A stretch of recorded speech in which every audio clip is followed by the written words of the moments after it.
Hola amigos, ¿qué tal? Hoy estamos visitando el Centro Astronómico de Lleves. Es un sitio muy especial, ya no es tanto también a nivel astronómico, a nivel pues de astronomía observacional, sino un centro en el que se estudia la gravedad de la Tierra, se hace seguimiento de satélites, estudio de la órbita de satélites, asteroides, y también te contamos con una antena que veremos ahora más adelante, una antena de radioastronomía. Y bueno, pues vamos a ver qué nos enseñan aquí en esta visita que estamos haciendo al observatorio.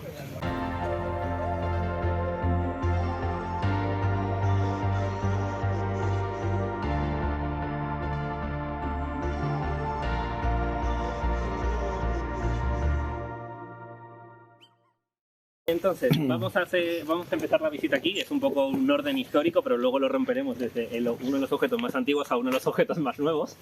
Los tenemos aquí al lado. Entonces he elegido desde aquí, sobre todo porque así podemos hacer la línea y acabar con la 40 metros y hacer el ¡guau!, el gran instrumento.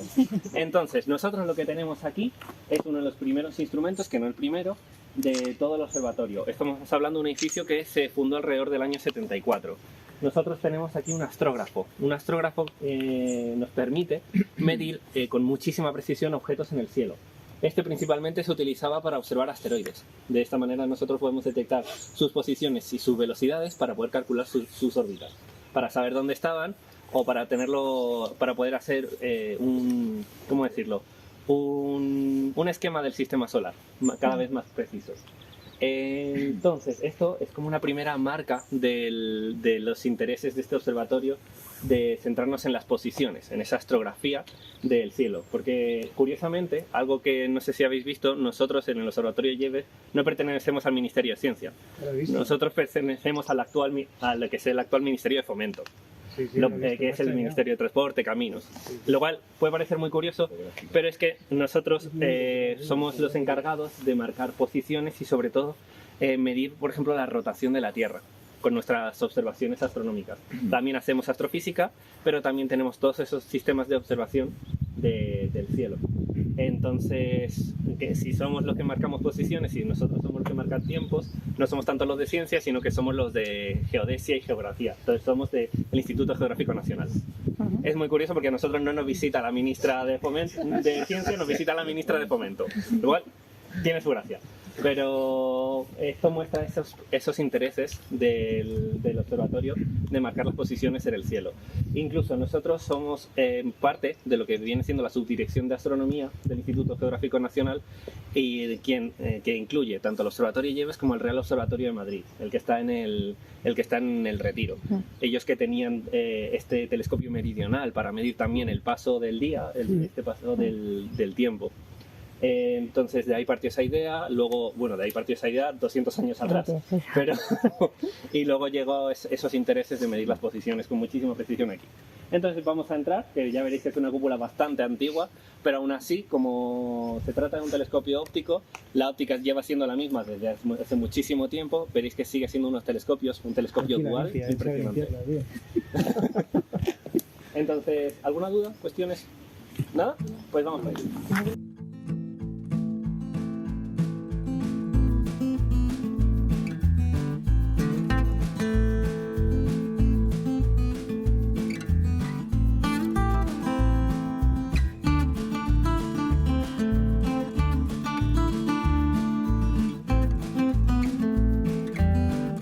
Lo que vamos a ver aquí es una marca de esta antigüedad del observatorio, porque nosotros ahora mismo, lo veremos con los sistemas que hay en la 40 metros y en la 13 metros, trabajamos con ordenadores, trabajamos en digital. Antes, en esta época, para sacar estas imágenes se trabajaba en físico, por así decirlo. Entonces lo que tengo aquí es una primera muestra de antigüedad, que son pequeñas placas fotográficas que podéis ir viendo.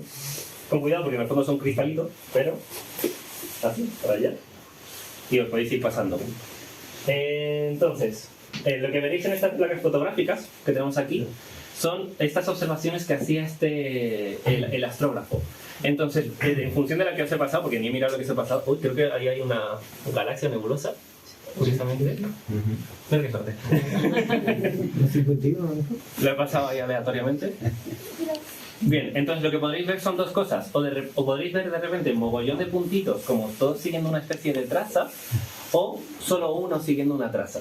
Porque aquí pueden estar pasando dos cosas. Podemos estar siguiendo un asteroide que ya conocíamos, entonces nosotros marcamos el telescopio y fijamos la posición de ese asteroide, y el resto de estrellas se van moviendo respecto a esto. O podemos ver lo contrario. Nosotros podemos dejar el cielo fijo, moviendo el telescopio con el cielo, y ver si algo se mueve, si algo hace una traza, que eso sería seguramente un asteroide. Entonces, de esa manera podemos encontrar asteroides o hacer seguimiento de asteroides. ¿Y cómo se hacía esta comparación de imágenes? Porque en el fondo esto sigue siendo una foto, esto no es un vídeo como tal. Algo que podemos ver es ese aparato que tenemos ahí atrás. Que para lo que luego lo podéis cotillar y demás, que veis que tiene como dos partes, dos secciones. Entonces nosotros ahí lo que podemos hacer es colocar dos placas, por ejemplo una placa de un momento y una placa de 10 minutos después, y ir cambiando de un ojo a otro y ver si cuál se mueve. Lo que nosotros ahora haremos en un ordenador con las flechas del teclado, pues ahí de un ojo a otro. Incluso veréis, si os fijáis muy bien, que hay una serie de filtros o de colores por si se quiere observar mejor. Entonces voy a dejar esto aquí. Me parece muy curioso que haya pillado una galaxia sin que luego una caja aleatoria o una ¿Estáis? Entonces, lo que habéis visto las fotografías, os habéis visto esas trazas de las distintas de las estrellas o de los asteroides en función de lo que os haya tocado.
Bienvenidos y bienvenidas a la presentación en el interior del astrógrafo. Lo que podéis estar viendo aquí es este pedazo de telescopio, de este armatoste que tenemos aquí, de telescopio refractor, es decir, que solo trabaja con lentes, dual. Lo tenemos, porque esto nos permite recibir muchísima luz, muchísima información y también tener mediciones con muchísima precisión. En el fondo, lo que nos interesa es tener posiciones muy bien marcadas. Algo que también veréis, un tema que haremos también, por ejemplo, con la 13 metros, es que los telescopios refractores en general no tienen un gran zoom, por así decirlo, no se acercan mucho a la imagen, pero sí que reciben muchísima luz. Porque a nosotros no nos interesa tanto saber la forma de las cosas, nos interesa saber la posición de las cosas. Entonces a mí me da igual ver que el asteroide tiene forma de patata, pero a mí lo que me interesa es que el asteroide está ahí. Porque normalmente estamos hablando de piedras que son de material muy oscuro, material como la Luna, que es muy difícil ver que están muy lejos y que son muy pequeños para lo que es la astronomía. Pequeños en el que viene siendo ese espacio angular o ese tamaño angular en el cielo. Entonces, aquí tenemos estos dos telescopios y luego lo curioso es toda esta estructura diagonal, que seguramente alguno, si os habéis movido por astronomía, alguien sabría decirme por qué tenemos una estructura de este tipo. Es ecuatorial. Es ecuatorial. Nosotros aquí tenemos una montura ecuatorial, donde esta inclinación es justamente la inclinación de la latitud de este punto exacto. Entonces, si nosotros siguiésemos el eje de esta estructura, acabaríamos apuntando a la estrella polar, o bueno, cerca de la estrella polar para los más frikis que sabemos que la estrella polar no se rompe. Entonces, esto también es un poco una marca de la antigüedad de los observatorios, porque ya es muy raro tener observatorios con montura ecuatorial. Ya es que es una estructura muy compleja, una estructura que requiere todos estos pesos y todas estas columnas. Ahora normalmente se utiliza lo que se llama la azimutal, que es la de arriba abajo, izquierda a derecha de toda la vida. Pero aún así es bastante curioso que sigamos teniendo estructuras como esta, como la ecuatorial. No solo eso, antes que los motores tenían peores precisiones, les costaba más seguir el cielo con un buen apuntado. Es mejor tener una montura ecuatorial porque así nosotros solo gastamos un motor en vez de 2 motores a la hora de seguir el cielo. Me explico. Nosotros, el cielo no se mueve arriba, abajo, izquierda, derecha. Entonces, si nosotros tuviésemos un telescopio que se mueve arriba, abajo, izquierda, derecha, tendríamos que hacer escaleritas con los motores para poder seguirlos. Estaríamos usando 2 motores a la vez. Aquí, como nosotros aprovechamos el eje de rotación de la Tierra, solo tenemos que usar el motor, seguir la propia rotación horizontal de la Tierra. Entonces, en cuanto fijas un objeto, solo es un motor para moverlo, lo cual nos da aún más precisión. Bien, pues veis que estos 2 telescopios que tenemos aquí, arriba tiene un tercero. Ese es su buscador, es decir, es un telescopio que tiene un campo de visión o que ve un cacho de visión mucho más grande o un poco más grande que los otros dos, que te ayuda a buscar los objetos que el otro no puede observar por estar observando con tanto sub. Tema, que el buscador es muy grande para ser un buscador como tal, entonces el buscador luego aquí lo que veis tiene otro buscador. Entonces tenemos el buscador del buscador que tenemos aquí. Entonces, todo este sistema básicamente para encontrarlo todo con mucha precisión y para buscarlo todo. Y para lo que habéis visto por aquí atrás, como os comenté antes, nos falta ese lugar, nos falta esa parte donde poner el ojo, porque aquí es donde se ponían estas placas fotográficas, donde dejamos estas imágenes de larga exposición y observamos el cielo. Ahora habéis visto que tenemos todo este sistema, estos ordenadores y abajo también tengo una serie de cableados y demás que lo estamos eliminando totalmente. Claro, no los estamos tirando a la basura porque siempre puede ser como parte de un museo, pero queremos dejar de usarlo todo. Y aquí lo que se ha hecho es traer estudiantes de trabajos de fin de grado y trabajos de fin de máster para intentar renovar este observatorio, que ahora mismo no está en uso. Y es una pena, porque el telescopio, como os decía antes, es óptico, y al ser óptico, la óptica es siempre la misma. Este telescopio iba a ser así de bueno para siempre, a menos que alguien rompa un cristal. Entonces es bueno aprovecharlo, sigue siendo un telescopio muy bueno.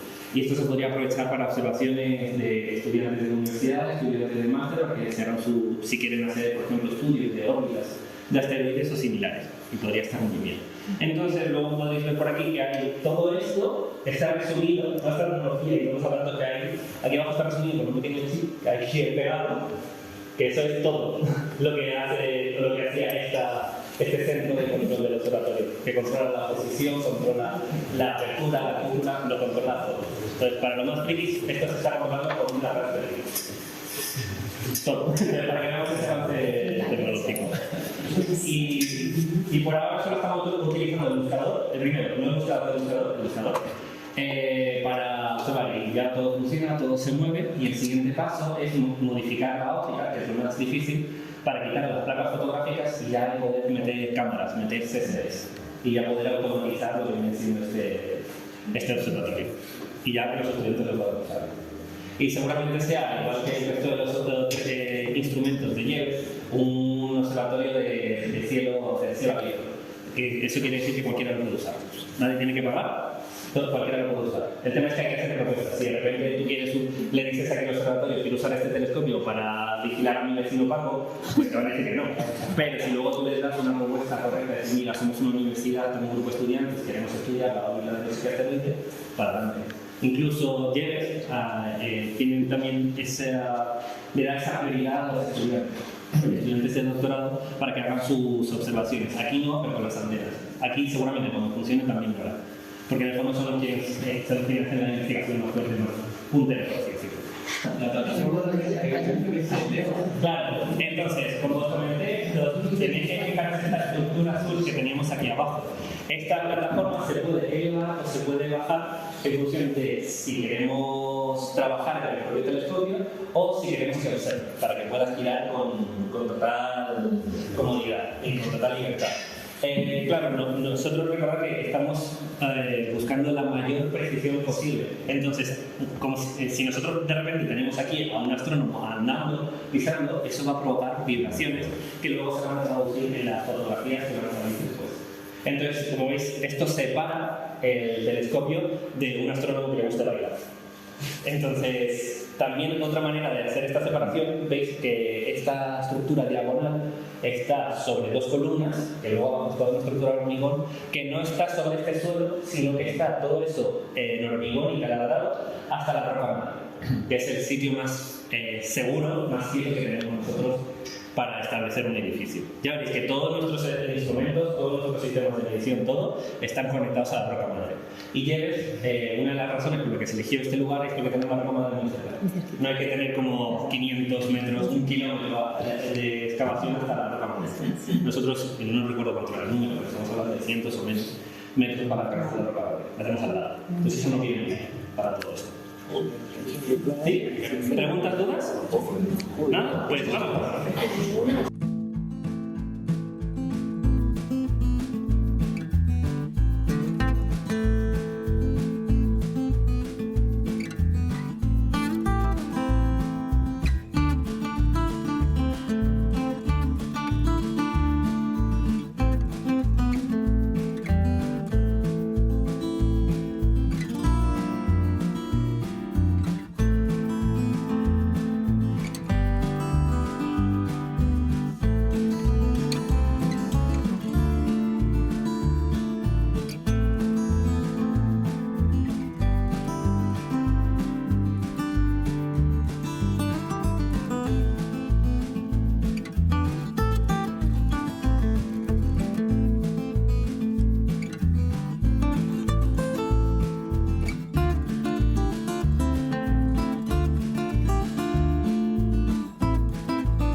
Perfecto, pues nosotros lo que tenemos aquí es el gravímetro, esta estructura todo rara que tenemos aquí, ahora hablaremos por qué tiene esa forma.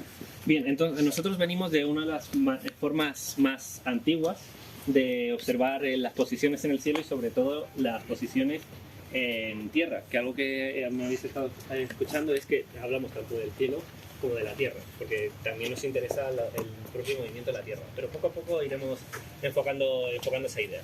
Entonces, otra de las maneras que nosotros tenemos de estudiar lo que viene siendo dónde estamos, toda la dinámica del lugar en el que nos encontramos, es a través de lo que se llaman los gravímetros, que son aparatos que pueden medir la gravedad con muchísima precisión. Entonces, nosotros lo que tenemos ahí dentro es un doble edificio. Dentro hay un edificio normalito y luego fuera tenemos toda esta cúpula que de lo que se encarga es que todo el viento, lluvia, todas estas vibraciones que provoca el clima exterior, o el tiempo exterior mejor dicho, no lleguen al interior. Entonces tenemos el edificio de fuera, luego el edificio de dentro, y el edificio de dentro está climatizado siempre a una misma temperatura. Y luego dentro tenemos una serie de plataformas que están separadas del suelo y que están conectadas a la roca madre. Entonces todos estos sistemas que tenemos aquí de protección es para poder tener unos aparatos que puedan medir la gravedad con muchísima precisión. Entonces, no podremos entrar en este momento porque estos aparatos están haciendo ciencia real 24/7. Entonces, si nosotros entramos, todas esas observaciones de esta hora directamente no valdrían para nada. Incluso es posible que ahora mismo esté notando nuestros pasos y esté notando todo nuestro movimiento a pesar de estar tan aislados. Entonces, esos sistemas son capaces de detectar los cambios de la gravedad y calcular la propia gravedad de dos maneras distintas. Nosotros tenemos los gravímetros relativos y los absolutos.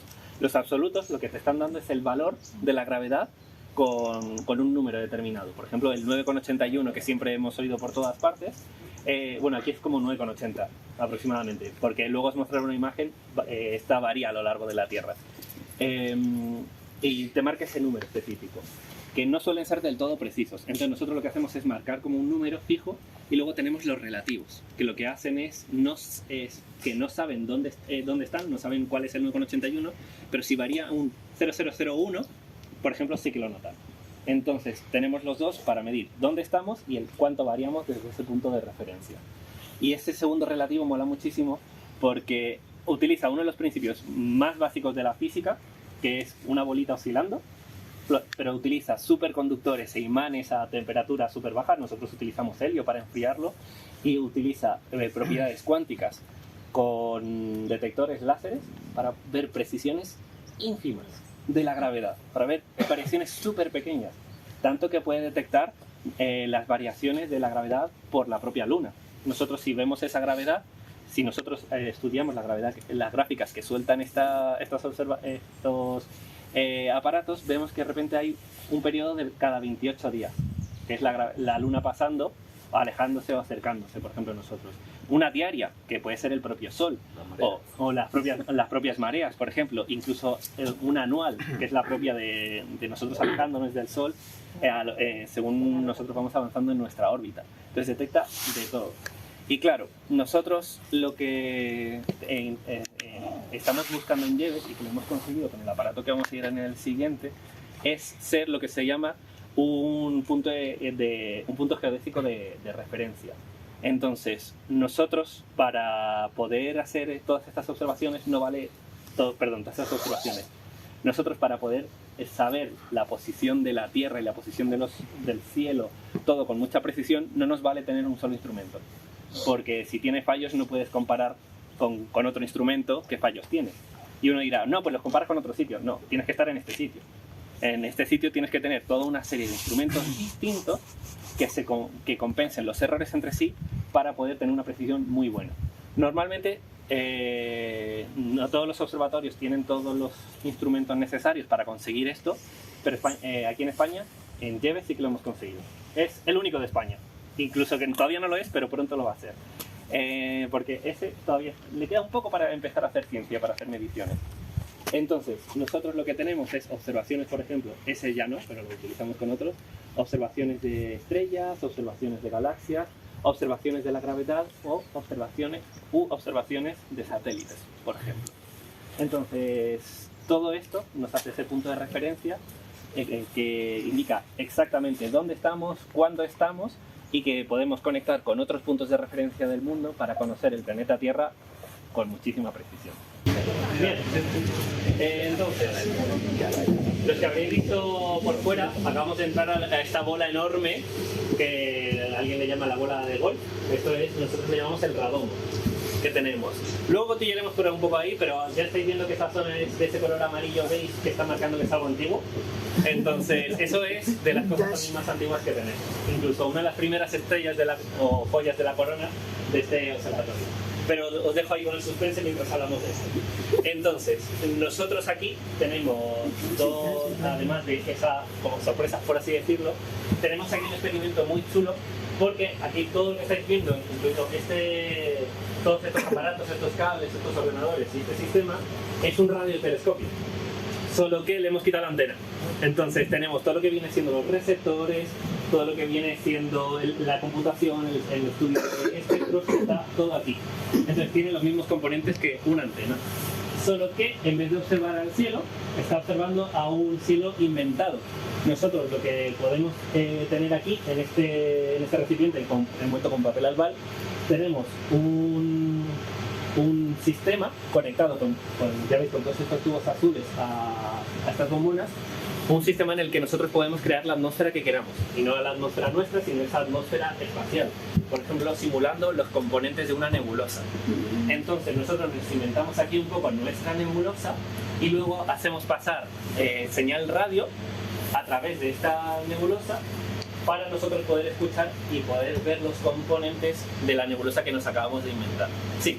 Cuando dices que simuláis, ¿es una simulación, digamos, por inteligencia artificial o realmente no, ahí es una simulación química, en el sentido que tenemos los elementos que tiene una nebulosa? Exacto, sí, porque es demasiado pequeño como para poder tener esa estructura de la nebulosa. Sí.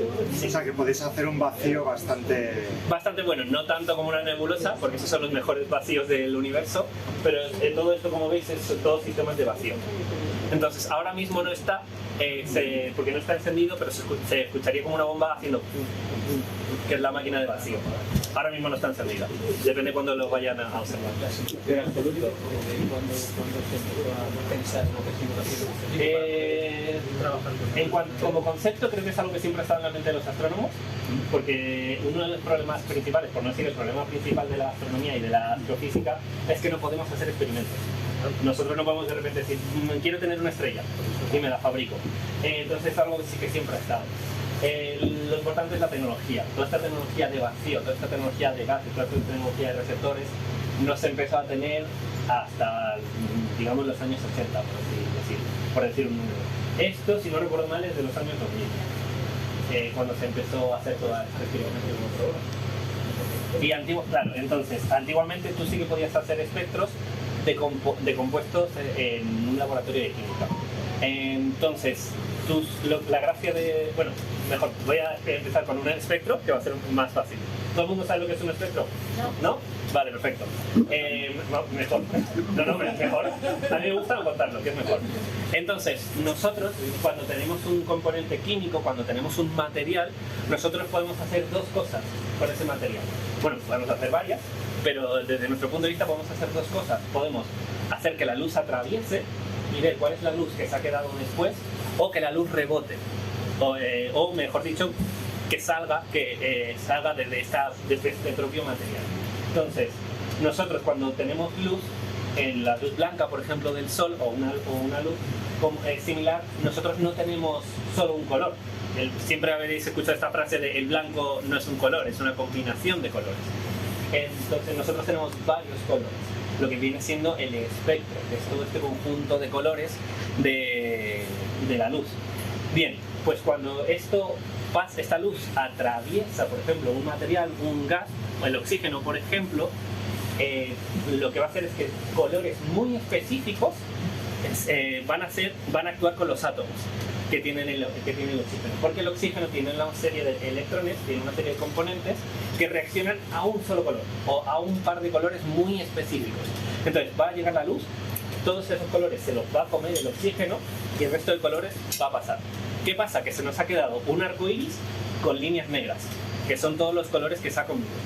¿Qué pasa si yo hago lo contrario? ¿Qué pasa si yo, por ejemplo, caliento el oxígeno al nivel de que está brillando muchísimo?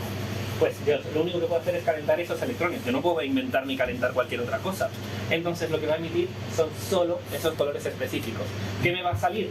Esas líneas negras que me salían antes, ahora me salen solo esos colores. Entonces, en el fondo son complementarios. Nos está diciendo cuál es la estructura de esos átomos, cuál es la estructura de esos electrones de ese componente específico.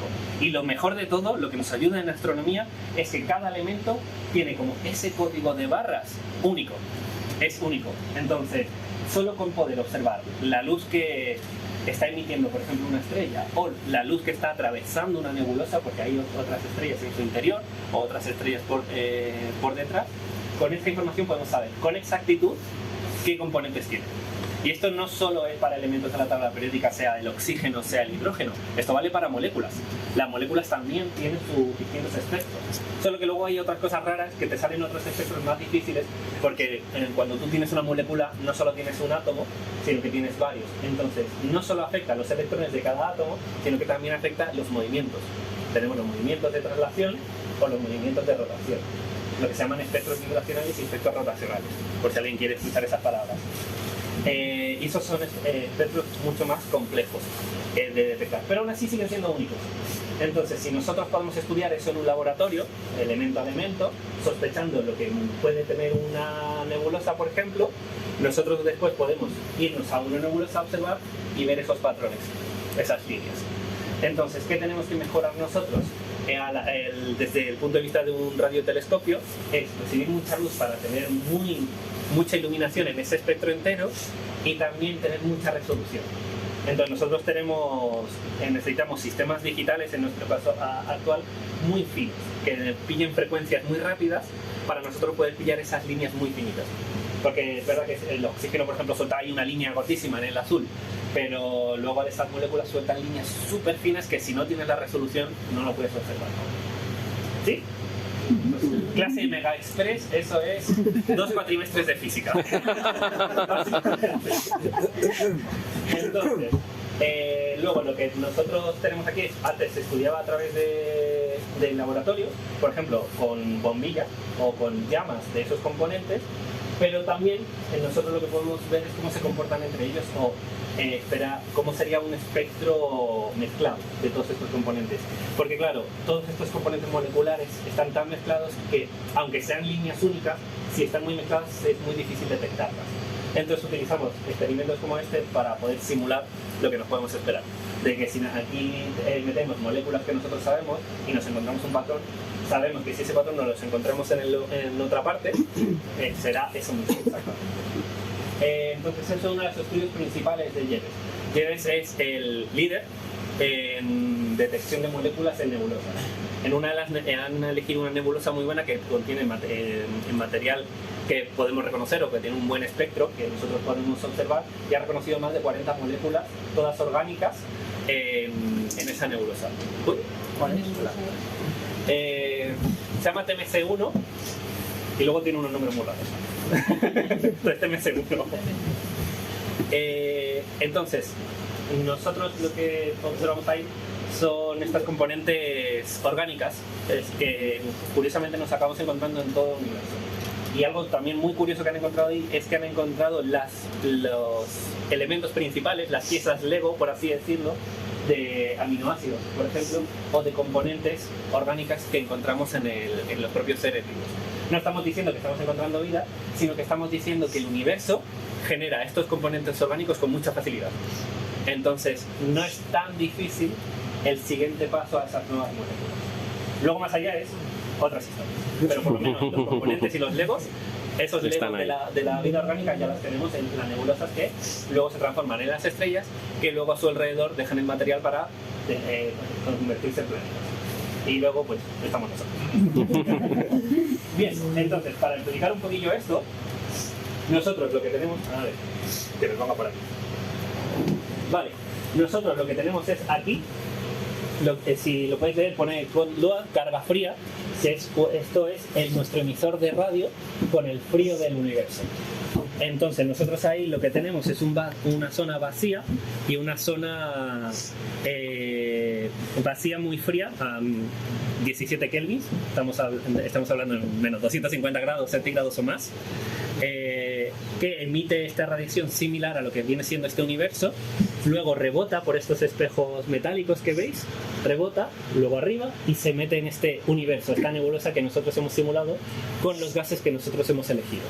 Luego rebota al fondo, que también tiene otro espejo, y cae así todo un sistema de espejos y acaba llegando a uno de nuestros receptores. Que luego todo esto, todos estos receptores, veis que están conectados por cables a esto. Y esos ordenadores son exactamente los mismos que veremos en la 40 metros. En la 13 y la 13 metros no, porque luego veremos que la 13 metros está conectada a la 40. Pero aquí tenéis un poco ese spoiler de esos ordenadores que tenemos.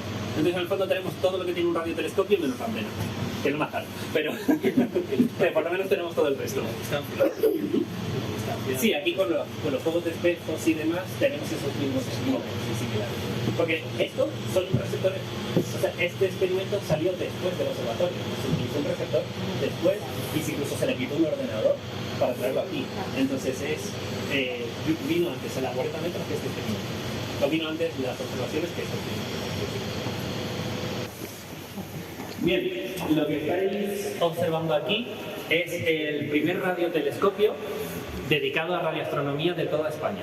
Porque es verdad que en España habían radiotelescopios antes, en Robledo de Chabela y en lugares similares, pero este es el primero dedicado 100% a la radioastronomía. Entonces este es el primer radioobservatorio oficial de España. Esta antena de 14 metros que tenemos aquí. Y ya la veis que es muy distinta a todas las que podemos ver a día de hoy. Principalmente toda la estructura que le está rodeando. Ya veis que tenemos aquí todo un esqueleto de motores, de cables y luego, por ejemplo, la propia antena, metal directamente. Entonces, para poder proteger todo este material, nosotros lo que hacemos es construir un radón alrededor. Entonces, esto nos viene muy bien porque, claro, esto lo podemos hacer porque nosotros no estamos observando en óptico. Entonces, para nosotros estas telas son invisibles. Pero luego me preguntaréis, ¿hay vigas de metal? Veis que tenemos vigas de metal que esas sí que pueden rebotar o pueden actuar con estas señales radio. Pero si os fijáis bien, no hay ningún patrón que se repita en las vigas. Lo he estado buscando, ya he pasado tardes aquí intentando encontrar un patrón. Si lo encontráis, me decís. O sea, así de friki somos. Entonces, la gracia de tener estos patrones así rotos, por así decirlo, o no tener ningún tipo de patrón, es que no vamos a generar ningún tipo de resonancia. Es decir, no vamos a tener ningún tipo de señal que tenga una frecuencia específica, que tenga una línea específica que nos pueda engañar y decir que tenemos una frecuencia cuando no la tenemos. Entonces, de esta manera, nosotros es verdad que tenemos un poquito más de señal, de ruido, pero en ningún momento tenemos ruido caracterizado en forma de líneas o esta forma de espectro de Entonces eso era un poco como pensar que era tenerlo al aire y estar preparándolo todas las semanas o tener un poquito de ruido. Que luego daba igual, porque luego esta antena no estaba calibrada y esta antena no estaba trabajando en frío a temperaturas de... Pero seguía haciendo observaciones y seguía siendo uno de los mejores observatorios que se tenía. Bueno, lo importante es cómo luego suben los datos y cómo limpian los datos. Bien, entonces, esta antena que tenemos aquí, esta es también de los años 70. Siempre queda un poco, porque no queda muy claro cuándo se observa, porque tenemos primero la construcción, las calibraciones, luego tenemos esa primera luz, que no es científica, sino simplemente para ver si funciona, y similar. Pero estamos hablando de los principios de los años 70, donde teníamos este observatorio. Y este observatorio que tenemos aquí empezó sobre todo con eso, a medir estas posiciones en el cielo. Entonces, nosotros antes habíamos observado que podíamos medir posiciones en el cielo con asteroides, cómo se iban moviendo los asteroides y las órbitas en el cielo. Podemos ver nuestra posición o nuestra situación en la Tierra con los gravímetros que teníamos antes. Aquí nosotros lo que estamos es viendo el espacio profundo. Y ahora la pregunta es, si todo se está moviendo en el espacio, incluido nosotros, ¿cuál es nuestro punto de referencia en el espacio profundo? ¿Alguien sabría decir un punto de referencia? Algo que no se mueve en el espacio. Más lejos. El fondo cósmico como tal no es una referencia porque no tenemos puntos. Es lo más lejano que podemos observar, pero no tenemos puntos específicos que nos indiquen. Cuásares. Los cuásares son los objetos más lejanos que nosotros podemos observar en el universo. Entonces, es verdad que se están moviendo a su ritmo y se están moviendo en el universo, pero están tan lejos que para nosotros están quietos. Entonces son un punto de referencia para todo lo demás. Para un punto de referencia para cómo se mueve el sistema solar o cómo se mueve la propia Tierra. La gracia de los cuásares es que son objetos mega brillantes y normalmente puntuales. Entonces un punto de referencia maravilloso. Y este observatorio empezó observando cuásares, marcando esos puntos de referencia en el cielo para nosotros estudiar todas estas posiciones y todos estos movimientos que luego necesitamos. Porque claro, ese es el problema. Nosotros en la Tierra todo se está moviendo, nosotros en el sistema solar todo se está moviendo, en la galaxia todo se está moviendo, en el universo todo se está moviendo. Entonces no puedes tener un punto de referencia de vale, está en la posición C y luego todo es lo demás. Entonces nosotros observamos de fuera adentro. Nuestra referencia es fuera y luego observamos cómo se mueve todo. Y así calculamos todo lo que sea las posiciones de los astros y la propia rotación de la Tierra, gracias a ese fondo de referencia que tenemos aquí. Entonces, los cuásares, ¿sabéis lo que son los cuásares? ¿Queréis que me pare a explicar lo que son los cuásares? Sí, en plan de rápido. Otro cuatrimestre de astrofísica. Entonces, las galaxias, la gran mayoría de las galaxias se cree, o incluso se cree que todas las galaxias tienen un agujero negro en el centro, un agujero negro supermasivo en el centro. No me voy a parar en lo que es los tecnicismos de un agujero negro, pero un agujero negro. Y la gracia es que estos agujeros negros se cree que siempre han determinado la creación y la vida de estas galaxias. Para ver primero cómo nacen y luego qué forma van tomando o cómo interactúan consigo misma o con otras galaxias. Entonces, este agujero negro, al igual que la galaxia, sigue también distintas épocas, distintas vidas a lo largo de la vida de la galaxia y también a lo largo de la vida del universo. Bien, pues cuando nosotros miramos muy lejos, en el fondo estamos mirando muy atrás en el tiempo.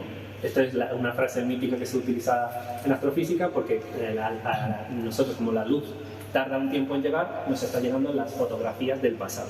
Entonces los cuásares, nosotros estamos viendo una época muy antigua del universo desde nuestro punto de vista, o una época muy nueva, muy joven de las galaxias. Entonces en esa época joven, al igual que todo adolescente, las galaxias estaban súper motivadas, moviendo muchísimo material, moviendo muchísima energía, al igual que los agujeros de su interior. Entonces los agujeros negros de su interior estaban acumulando muchísima materia, tragando muchísimo, moviéndola mucho y expulsándola muchísimo. A la hora de expulsar toda esta materia, está tan caliente, tiene tanta energía, está a tanta temperatura, que esto suelta radiación. Si nosotros estuviésemos al lado en esa época, fundiríamos, porque eso es radiación gamma o peor. Pero según ha ido viajando por el universo, ha ido bajando hasta señales radio.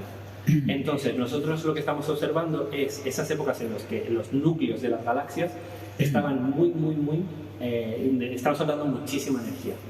Y como estamos hablando de un punto central de este agujero negro, nosotros podemos marcar muy bien dónde están. Entonces, un cuásar en el fondo es la época más activa del agujero negro central de una galaxia. Hay distintas maneras de determinar los cuásares, porque el cuásar pueden pasar dos cosas. Pueden tener un agujero negro que puede tener como un domo de material que hace como una especie como de capa protectora que nos suelta radiación, y luego también tiene la expulsión del material por sus poros. No estrictamente los poros, pero eso es para otro día.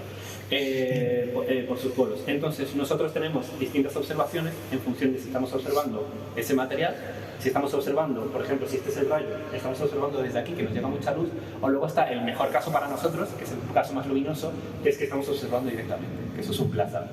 Entonces eso ya es tener un punto en el cielo hiperbrillante que nos vale de referencia, incluso de calibrador, que es una luz que no la conocemos tan bien que podemos calibrar las antenas. Porque siempre aparecen cuásares nuevos, no aparecen cuásares nuevos, detectamos cuásares nuevos y podemos usar estos plásares, por ejemplo, o estas fuentes muy brillantes para calibrar. Entonces, un cuásar con un agujero negro negativo. ¿Y cuántos se usan de referencia? Cuanto más mejor. Luego lo veremos en la 13 metros. ¿De qué orden? ¿De cientos o miles? No, entre decenas y cientos. En principio, porque el tema es que nos pasan dos cosas. Nosotros tenemos que hacer una observación que dura a lo largo del día. Toda la Tierra se está moviendo, entonces tú no puedes estar con un cuásar de referencia todo el tiempo. Y otra cosa es que aunque sean muy brillantes, nosotros seguimos hablando de señal radio que nos llega súper débil y con antenas que aunque sean muy grandes, no son lo suficientemente grandes como para observarlo al instante. Entonces tenemos que hacer largas exposiciones. Entonces estamos jugando con el movimiento de la Tierra y con largas exposiciones, y también, ya como un extra, con el movimiento de las antenas. Porque la antena tarda su tiempo en ir de un objeto a otro.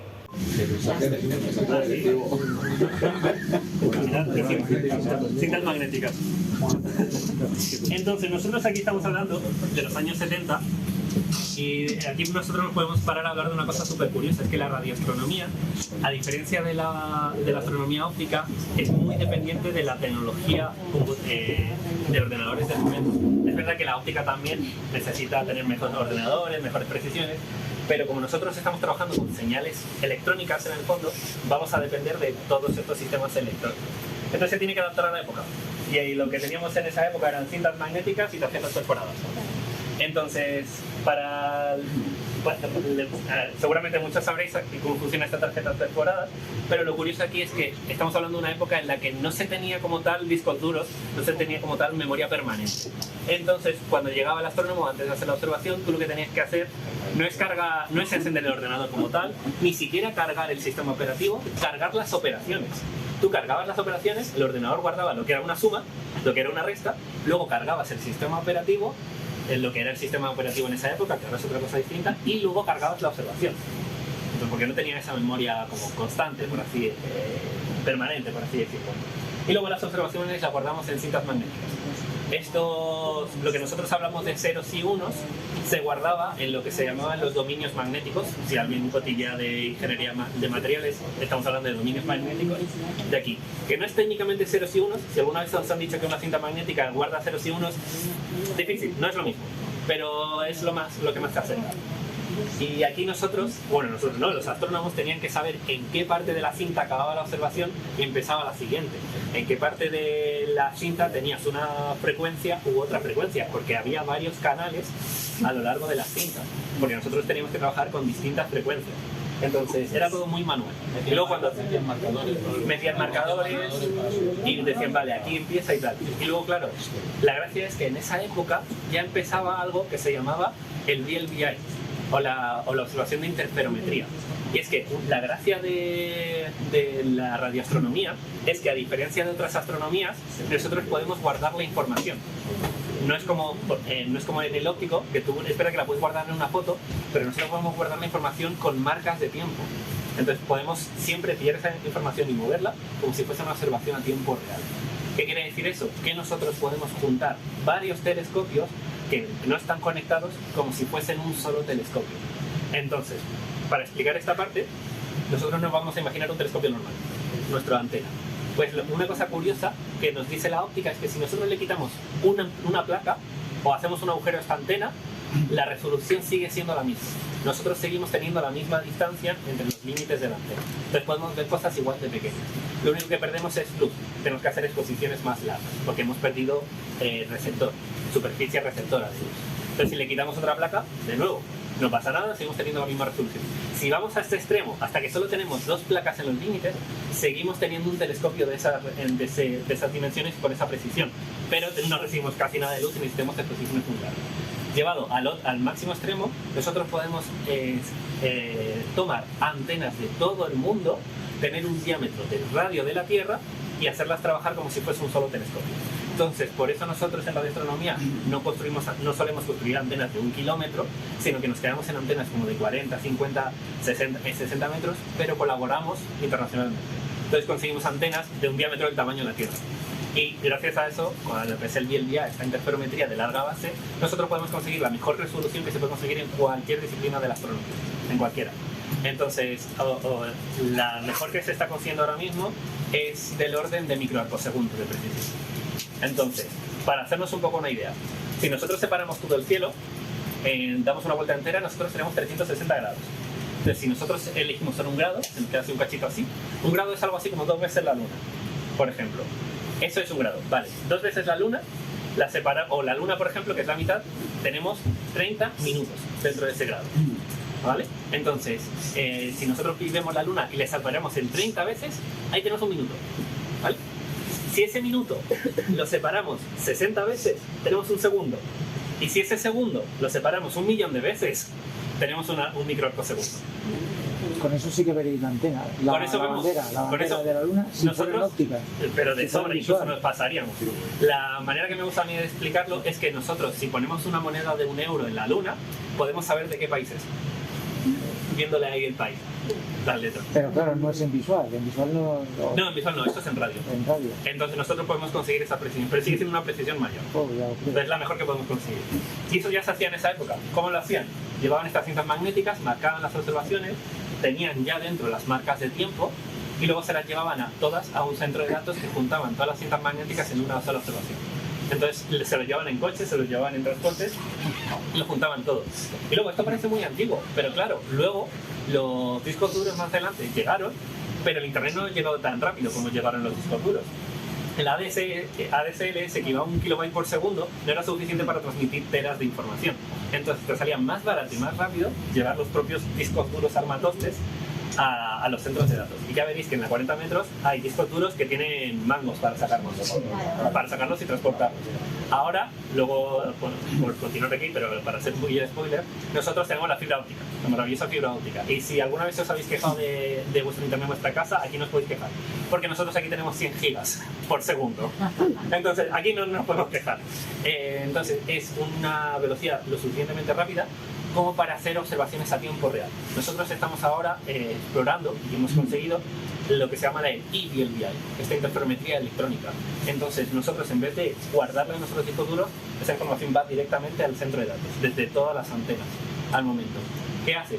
Que nosotros podemos observar de manera internacional y corregir los errores de cada antena a tiempo real. Entonces es como si todo fuese una única antena.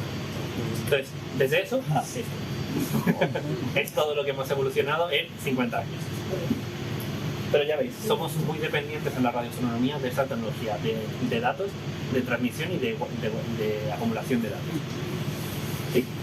Genial.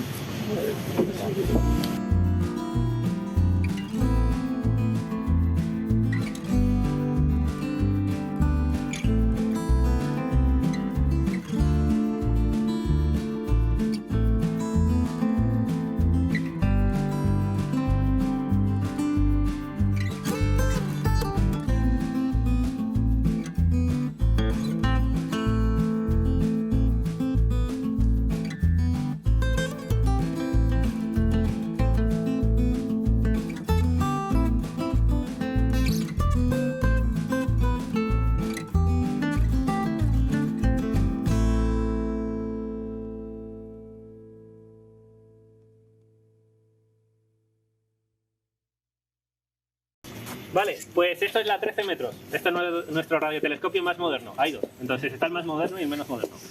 Entonces, este que tenemos aquí es un radiotelescopio de 13 metros, que como os decía, esto es el equivalente a un 8 pulgadas en astronomía.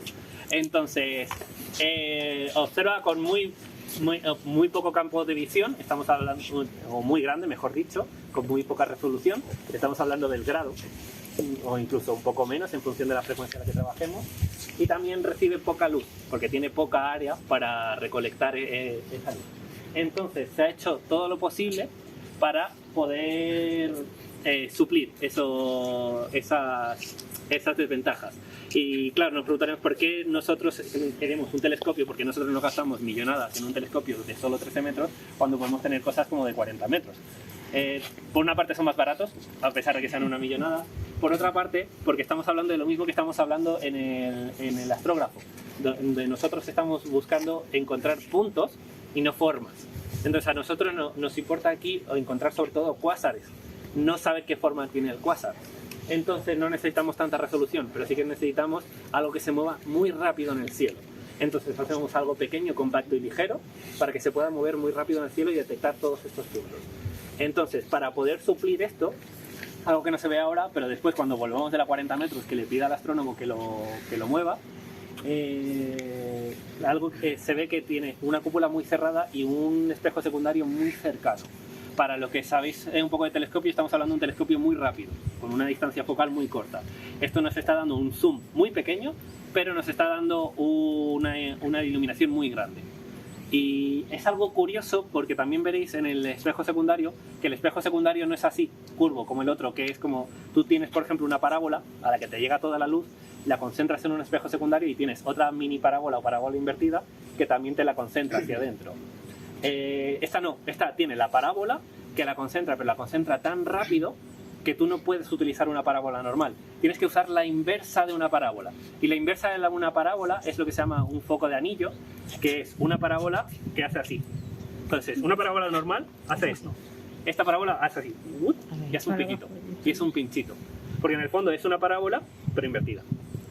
Entonces, es la única manera que tú tienes de tener un camino óptico tan corto y poder enfocarlo correctamente a tu receptor. Y eso nos da cosas muy curiosas, como que, por ejemplo, el patrón de señales, el patrón de ruido, es totalmente distinto a una antena. Porque tú una antena, normalmente cuando bajas más la antena, tienes más ruido porque está recibiendo más atmósfera y además está recibiendo todas las señales humanas que tenemos a nuestro alrededor. Y se supone que el máximo de observación, al igual que un telescopio óptico, es arriba del todo, donde hay menos contaminación lumínica y donde hay menos atmósfera. Bien, pues tiene un máximo de ruido cuando nosotros miramos al horizonte, pero también tiene un máximo cuando nosotros miramos arriba del todo. Porque tiene esta forma de foco de anillo, tiene uno de los lóbulos, uno de los receptores de señal por detrás, por todo el culo. Entonces está recibiendo la señal de arriba, pero también la señal de abajo. Entonces está recibiendo toda esta señal de ruido. Es una cosa muy rara, pero no nos molesta tanto ese ruido porque estamos sonando en el otro. Entonces funciona perfecto. Y si os queréis imaginar cómo funciona este foco de anillo, que puede parecer muy raro, estuve haciendo un poco los cálculos y es bastante curioso. Es el equivalente a un ojo de pez. Este telescopio ve como una especie de ojo de pez. Entonces, si os lo podéis imaginar, cuando observa arriba, en el fondo lo que está observando también un ojo de pez es todo este horizonte en el borde. Tú estás comiéndote todo este horizonte. Un poco como nos podemos imaginar cómo funciona este telescopio. Lo cual es muy curioso. Si alguna vez le ponéis un ojo de pez a un telescopio, llamadme, que tiene que ser maravilloso. Entonces, aquí se puede ver muy bien las partes de un radiotelescopio. Tienes la antena y luego tienes los contrapesos, como un telescopio normal. Y vemos que es una montura alta-azimutral. Ahora tenemos los motores tan precisos que podemos permitirnos monturas alta-azimutales de arriba a abajo, izquierda a derecha, sin ningún tipo de problema. Y algo que seguramente habéis estado escuchando todo este tiempo mientras yo estaba hablando es ese. Eso de ahí, eso es el vacío, la máquina que está haciendo vacío en los receptores de esta antena. Luego en la 40 metros no lo escucharemos porque está en reforma en el espejo secundario, que todavía le falta desgastarse. Entonces, nosotros lo que necesitamos para nuestros receptores es una temperatura muy baja, porque nosotros cuando tenemos temperatura ambiente o cualquier otra temperatura, o mejor dicho, cuanto más temperatura hay, más señal tenemos, más señal de ruido tenemos. Si queréis saber la palabra exacta, esto es la radiación de cuerpo negro, o la fórmula de Planck, o cualquiera de estas palabras que queramos escuchar. Pero básicamente lo que nos está diciendo es que cualquier cosa que tiene una temperatura está emitiendo.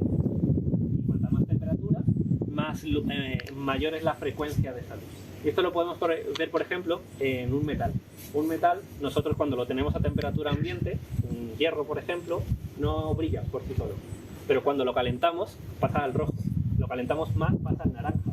Pues al amarillo, al blanco. Incluso hay aceros que si lo calentamos mucho más, porque pueden aguantar esas temperaturas, pasan al azul. Pasan del rojo vivo a un metal azul, porque se están moviendo en esa frecuencia. Entonces, lo mismo, cualquier cosa que tenga una temperatura, o sea, todo, básicamente, emite radiación en frecuencia y emite más y mayor frecuencia. Entonces, nosotros lo que queremos evitar es tener esas frecuencias en estos materiales que nos puedan molestar y que nos hagan ruido. Entonces, todos nuestros sistemas, o los sistemas más importantes, nosotros los tenemos en un recipiente que está a 17 Kelvin o a menos 250 grados centígrados. Entonces, nosotros para poder conseguir eso, pues necesitamos una máquina de vacío, porque cuanto menos aire hay que enfriar, y luego necesitamos toda una serie de sistemas, de interfaces, que permitan que tú puedas tener un ambiente a esa temperatura y que no se quiebre al estar como pasando a un ambiente de temperatura como el exterior. Entonces tenemos lo que se llama la fase, una parte que está a temperatura ambiente, luego una parte de este receptor que está si no recuerdo mal, a unos 170 Kelvin, y luego una que está a esos 17 Kelvin. Entonces, con todo ese sistema y gracias al vacío, nosotros podemos tener observaciones muy precisas para evitar el ruido que tenemos. Que ese es el principal problema que tenemos. Bueno, supongo que cualquier astronomía. En astronomía nosotros tenemos las farolas, las malditas farolas, y nosotros aquí tenemos pues los móviles. Entonces, con estos sistemas evitamos ese ruido al mínimo, incluso el ruido propio que pueda tener el propio sistema.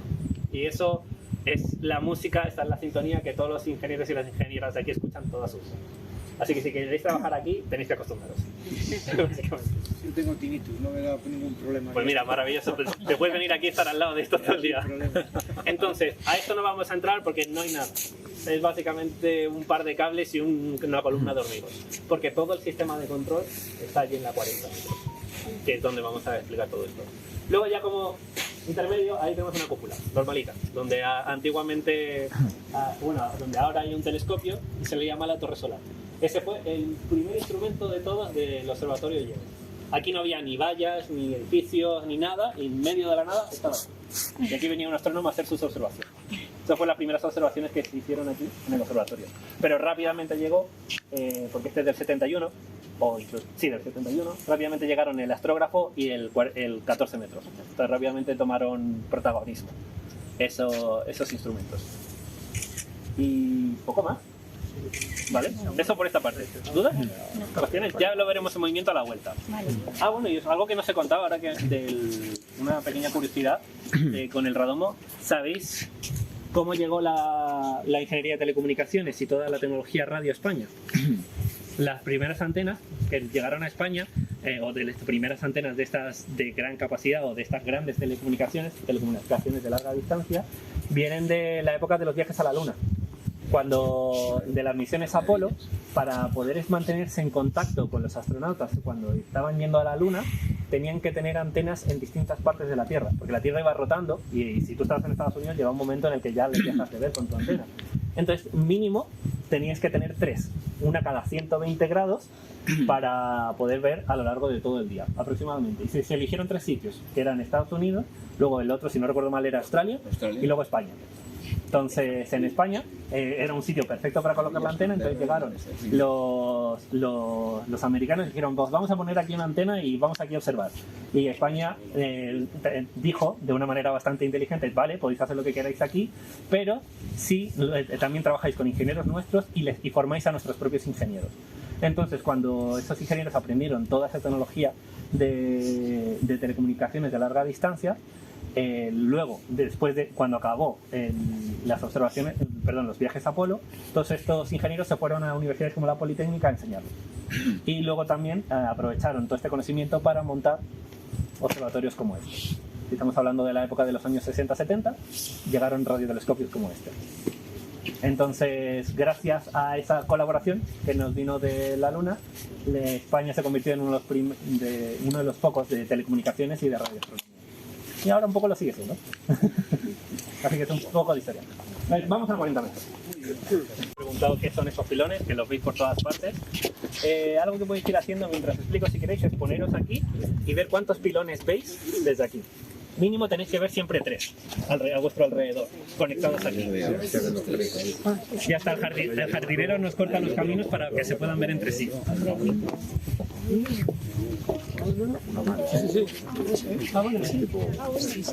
Ajá. 6. Mínimo se tiene que ver 3 y aquí este me gusta porque este se ven 6 o más. Incluso. Es para son tubos como los del supermercado, ¿no? Para meter para meter ahí la información de otros. No, estos son... Uy, sería una maravilla. Estos son los que se llaman los puntos geodésicos. Entonces, la gracia es que, vale, nosotros tenemos este maravilloso aparato que puede observar con los cuásares el movimiento de la Tierra y del universo. La 40 metros que puede hacer todas esas observaciones astronómicas. Ese el radiotelescopio, el astrógrafo, el gravímetro, todo esto. Pero no están conectados entre sí. No hay ninguna manera de saber a qué distancia están ellos o cómo se conectan entre sí en el espacio. Entonces, para eso nosotros necesitamos puntos de referencia geodésicos.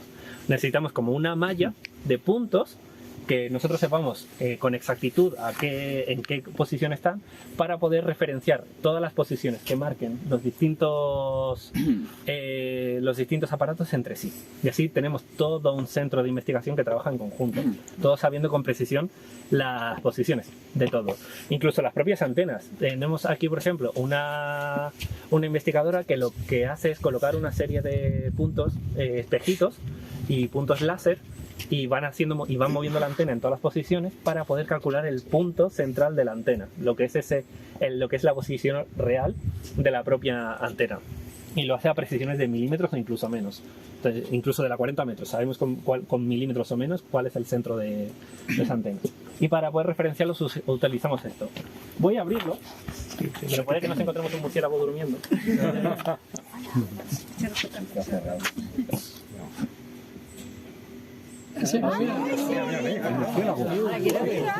Ay, no, pobrecito, le estamos molestando.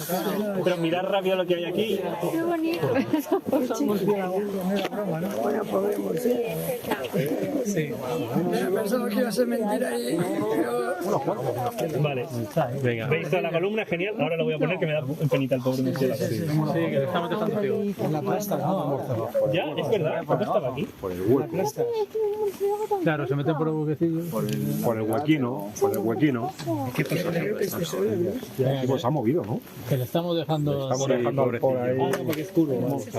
Le voy a poner aquí. Sí, ponle porque me da penita. Cuidado que me muere.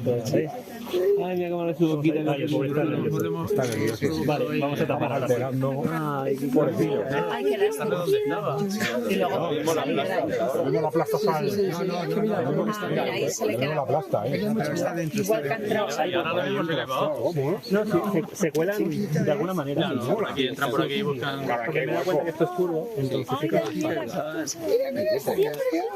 Pero sí, pero estaba ahí el pobre cabreado. Bueno, porque no me creíais, que no había murciélagos aquí.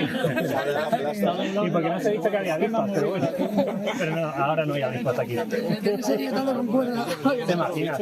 No, pues está ahí. Bien, pues nosotros lo que tenemos aquí, lo que habéis visto es que esto es solo una cubierta. Lo que tenemos dentro es un pilar. Adivinar a dónde está conectado este pilar. A la roca madre. Exacto.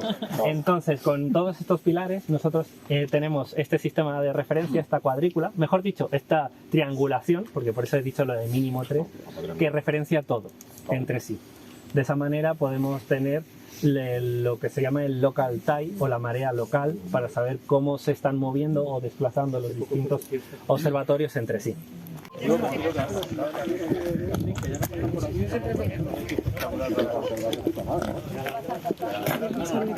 Para visual no molesta.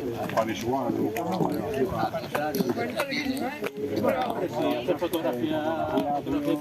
Fotografía, bueno, tampoco. Hoy en día,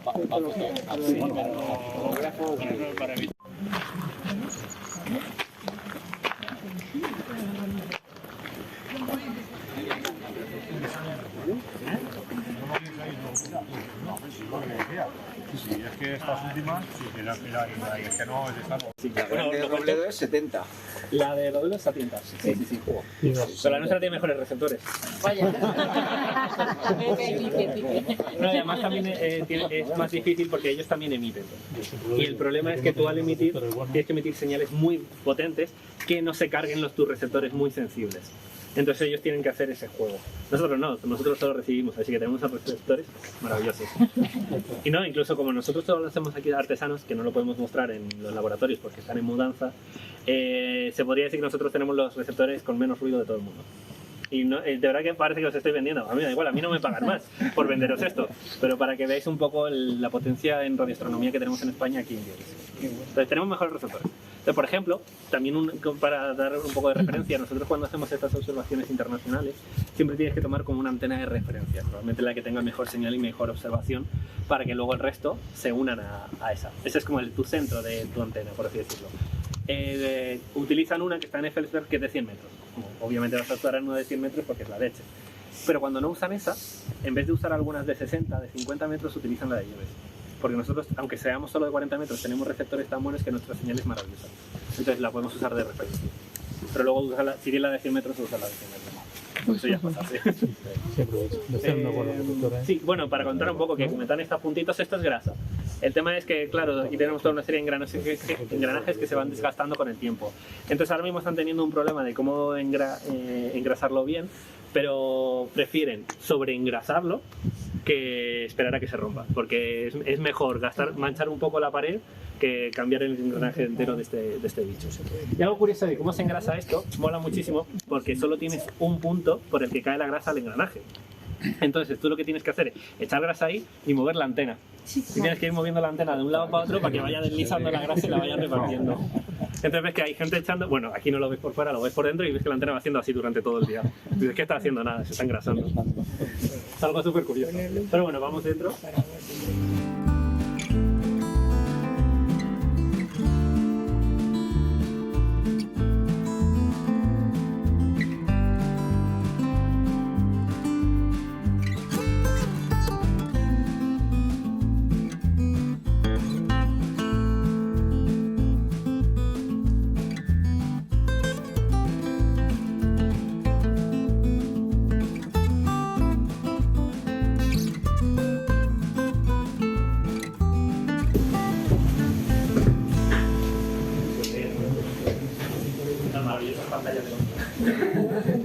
Sí, quien quiera sentarse, que ya lleva mucho tiempo andando. Luego también, si alguien quiere sentarse, porque luego hay muchas escaleras que suben hasta arriba del todo.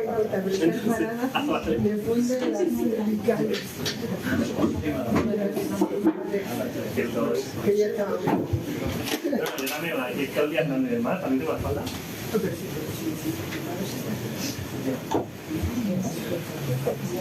Vale, estamos todo el mundo. Genial, pues veis mogollón de pantallas. Esto es lo que más mola siempre de un observatorio. Tener aquí toda una serie de pantallas y números y gráficas y cosas súper interesantes. Entonces, como veis, aquí tenemos a nuestro compañero Miguel, que es como el corazón de esta antena, porque nosotros los astrónomos somos unos vagos y nos observamos desde casa con nuestros ordenadores. Pero quien tiene que estar como primeros auxilios trabajando de primera mano y reparando o atendiendo a todos los problemas que puede tener la antena son personas como Miguel, operando la antena. Así que, si quieres contar un poquillo de lo tuyo, cuento yo. No, sí, para no. Tú vete a tu ritmo y si tenéis alguna duda o que sí, perfecto. Y si te ha gustado la presentación, si no te gusta otra, luego te pones otra. Vale, entonces, adelante todo lo que queráis y aquí hay una silla más. Vale, de todas estas pantallas vamos a partir con una pantalla como que parece más futurista, más fantástica, que es esa de ahí arriba. ¿Alguien sabría decir qué son esos numeritos?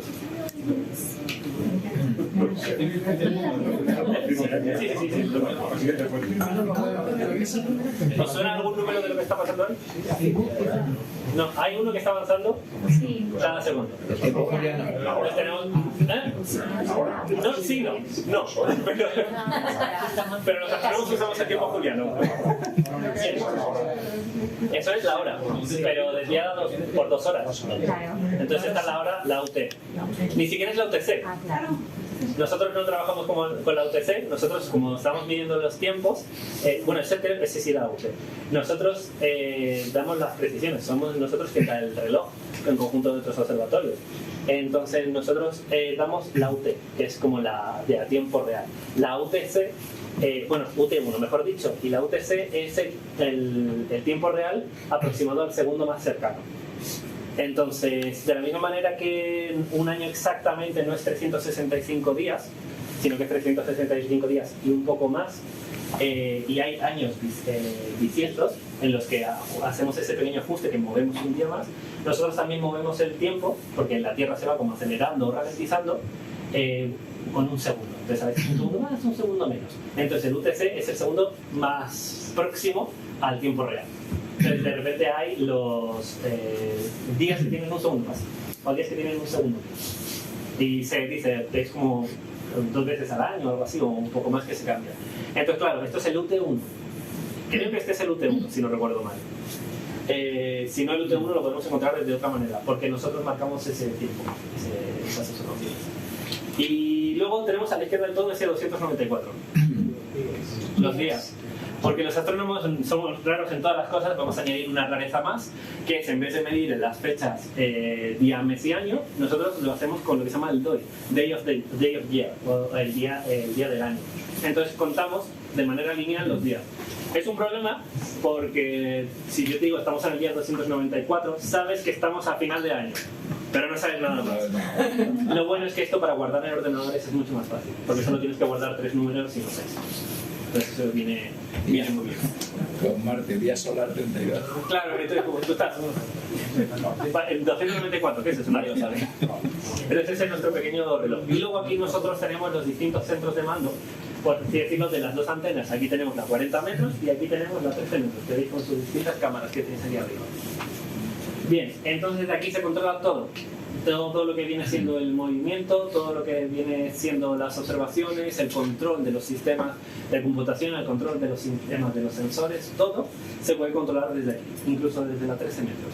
Y abajo, que tampoco lo voy a mostrar porque no es tan maravilloso, está nuestra medición de tiempo principal, que es nuestro reloj atómico.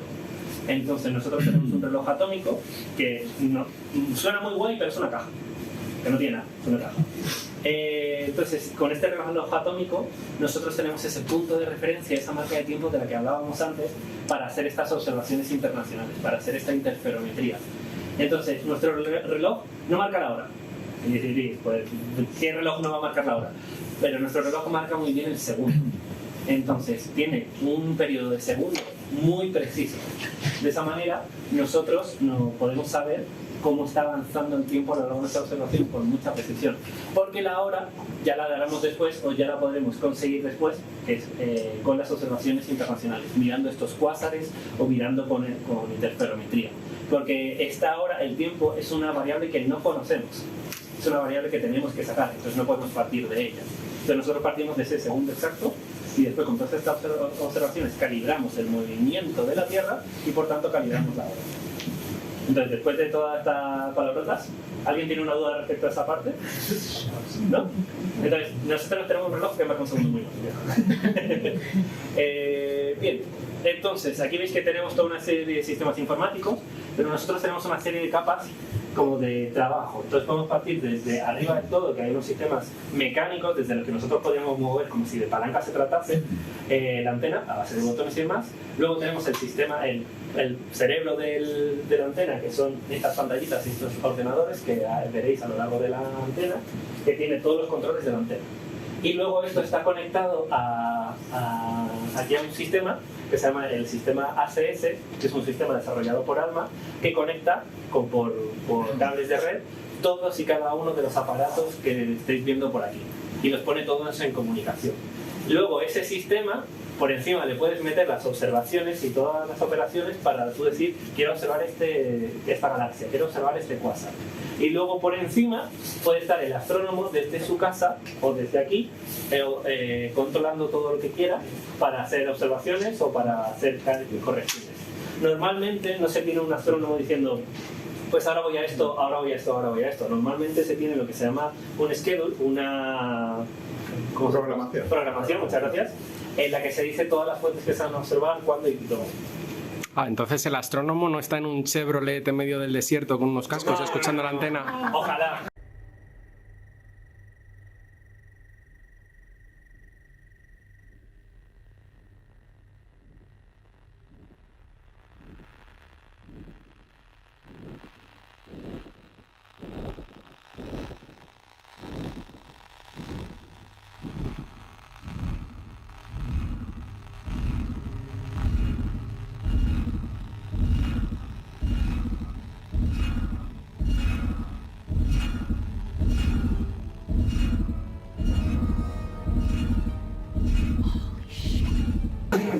Como mucho está aquí mirando eso.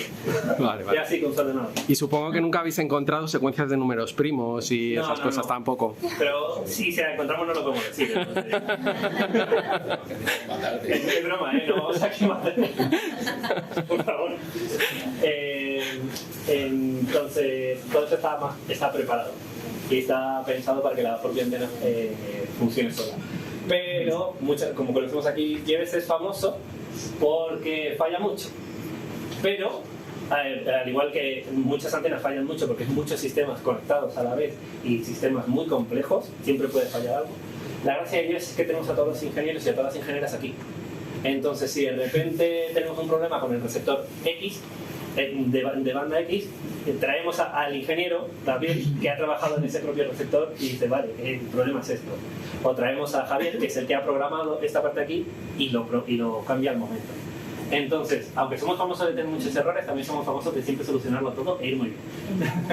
Entonces, tenemos muy buenas señales, tenemos muchos errores, pero hay gente que prepara muy bien. Entonces, Lleves es un trabajo constante, un trabajo muy artesanal, como veis siempre. Y algo que también de remarcar aquí es, veis estas gráficas, sobre todo estas, todo eso que os contaba yo de espectros y de colores, eso en el fondo son nuestros colores. Solo que no tiene esos colores del arcoíris, tiene colores radio que nosotros lo vemos con esa gráfica. Y nos están marcando distintas señales en distintas partes. E incluso aquí nos observa, algo que tenemos es que nosotros, a diferencia de un observatorio óptico, tenemos un píxel solo. No tenemos una cámara de 4000 por 4000 píxeles o una CCD estas super guays que pueden ver una imagen. Tenemos un solo píxel. Entonces nosotros lo que hacemos es tener un píxel y lo vamos arrastrando por el cielo para ir pintando distintas imágenes en caso de que queramos pintar imágenes. Porque hay otras veces en las que el objeto que estamos observando es más grande, es más pequeño que el píxel. Entonces simplemente observamos y vemos cómo se comporta su señal. Entonces, aquí no veréis imágenes de una galaxia o imágenes de un planeta a tiempo real como en un observatorio, sino que veréis una gaussiana maravillosa. Y cuanto más bonita sea, mejor es nuestra observación. Entonces aquí estamos como locos viendo gaussianas lisas. Si nos sale una gaussiana así rota, decimos no. Entonces, así de friki somos nosotros.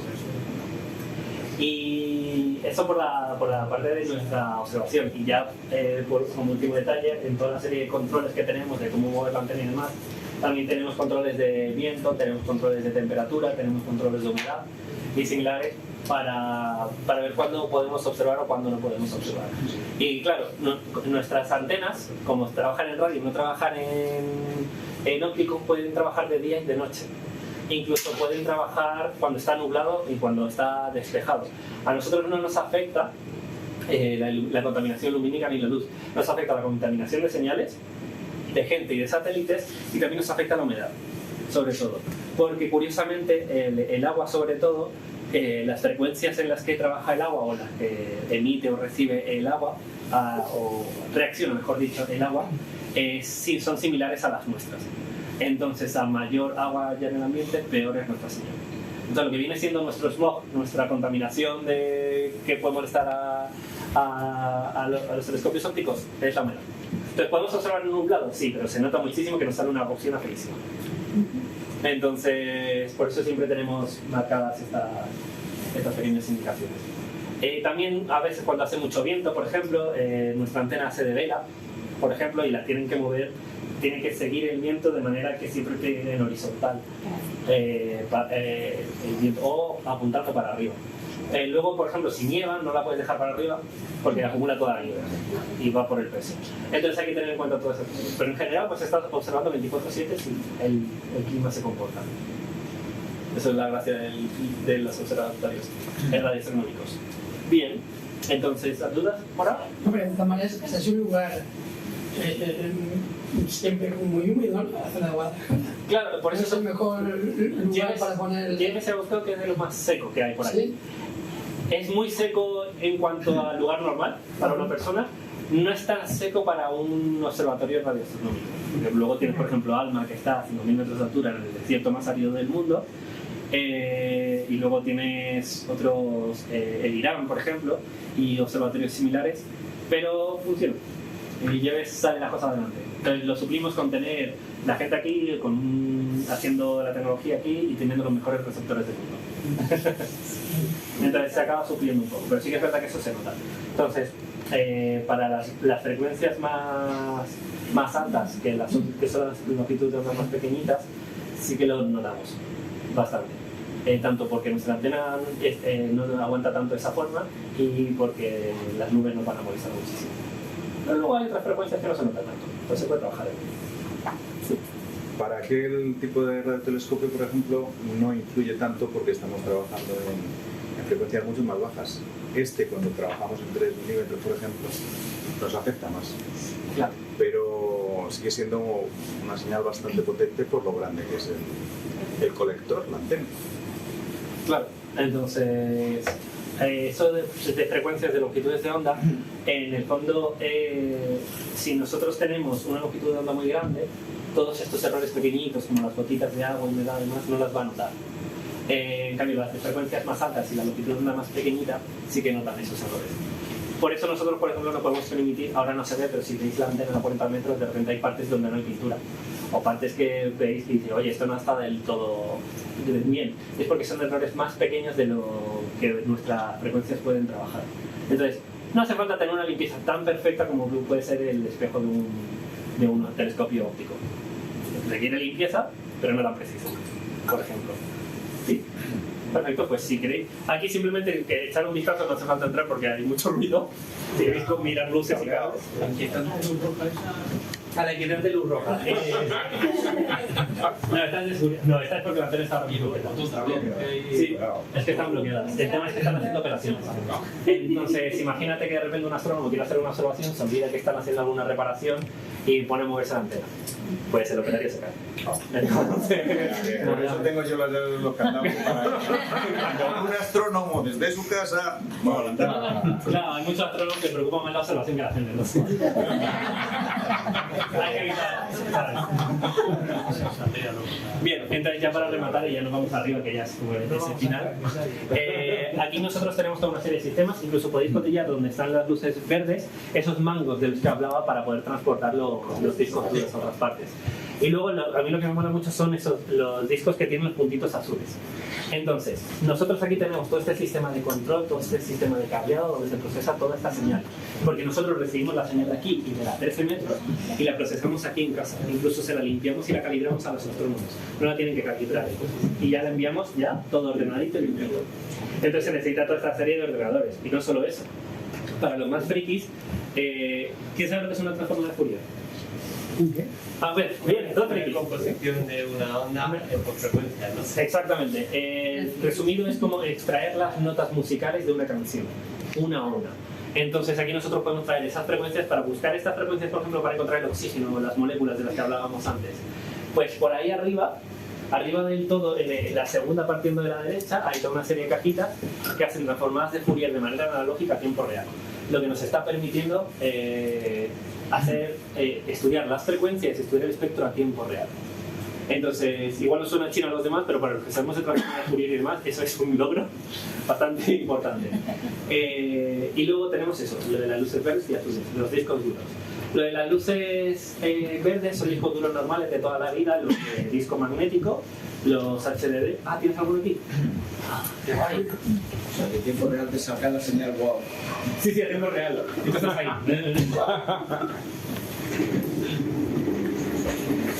Míralo. En realidad es un paquete de discos. Sí. ¿De cuánto era cada disco? Este son de 32 telas. ¿Cada uno? No, el paquete. Este paquete, pues hay de 48 y de 80. Pero los discos es esto, lo demás es un envase y una placa. Con Y tiene una vez aquí el disco duro de toda la vida. Bueno, de toda la vida, suelen ser como de 4 teras. Bueno, pues Calcula, son paquetes de 8 discos. 4 por 8, 4 teras. Y luego, cada Mark, esto es el sistema Mark 5 que viene de los americanos. Hay 2 Mark 5 arriba, otros 2 y otros 2. Multiplicar 8 discos, este es de 38, pero ahora ya casi todos los hacemos de 48 teras. Mecánico. Por 4. Disco magnético. Porque son más baratos. Pero estos son, digamos, un sistema, ¿verdad?, menos flexible. Claro, que os comenta de los puntitos azules. Eso se llama FlexValve. Y debe ser por eso.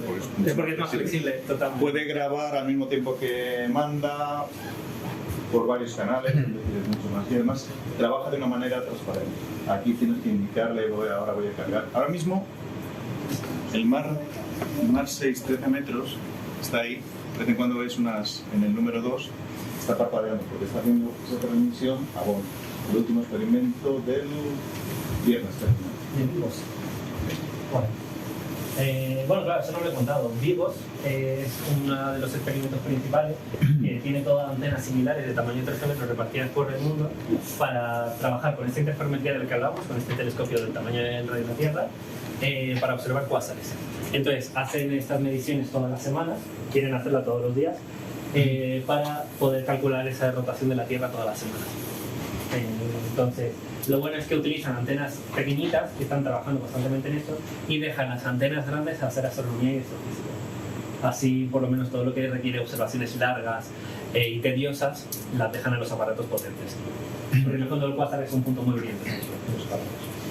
Entonces, claro, como decía bien, esos son más flexibles porque aquí tú vas guardando la información como cualquier disco duro. Llenas uno, luego llenas otro y demás. ¿Qué pasa si se te estropea un disco duro? Adiós toda esa información de una. La gracia del FlexValve es que la misma observación te la reparte por igual en todos.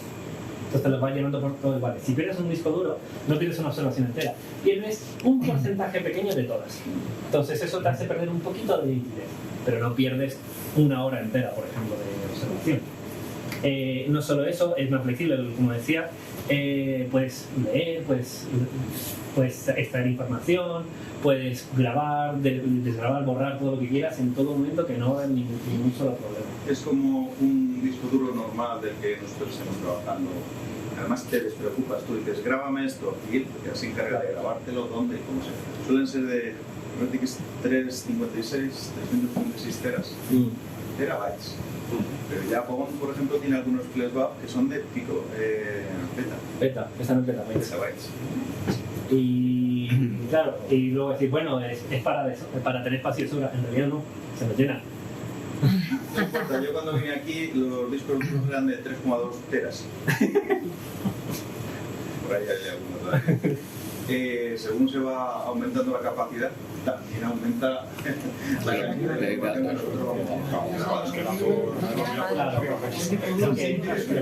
Para que nos hagáis una idea, nosotros estamos trabajando en gigahercios.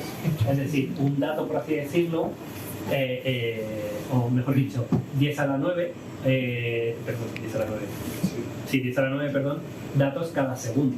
O si nosotros lo pasamos, es 10 gigabits cada segundo. Digo, gigabits cada segundo. Entonces estamos guardando cada segundo esos gigas.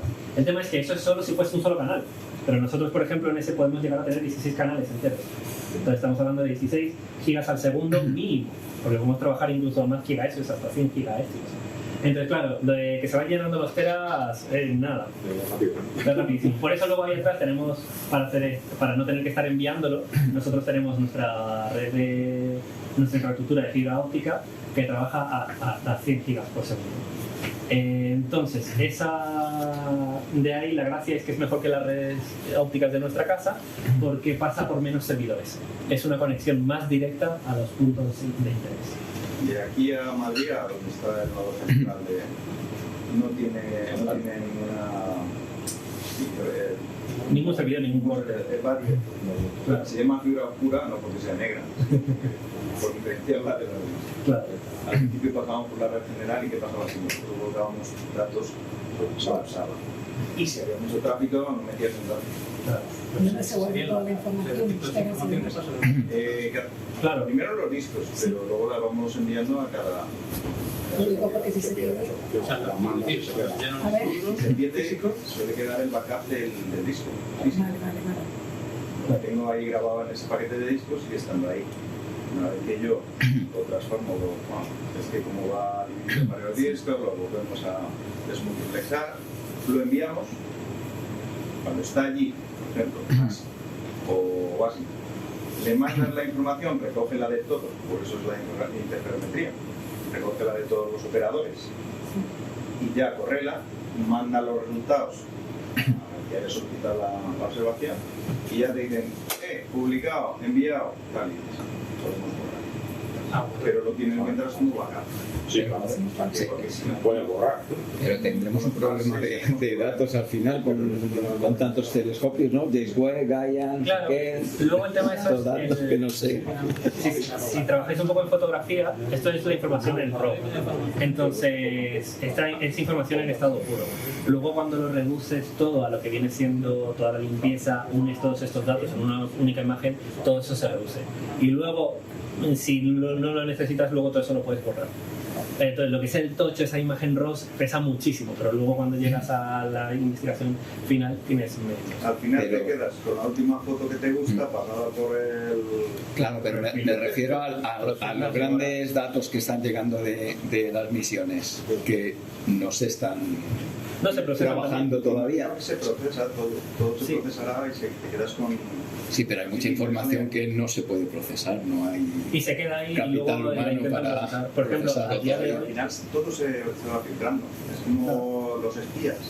Si quieren coger todas las comunicaciones del mundo, bueno, pues hay sniffers que te van reduciendo hasta que te llevan los datos que a ti realmente te interesan.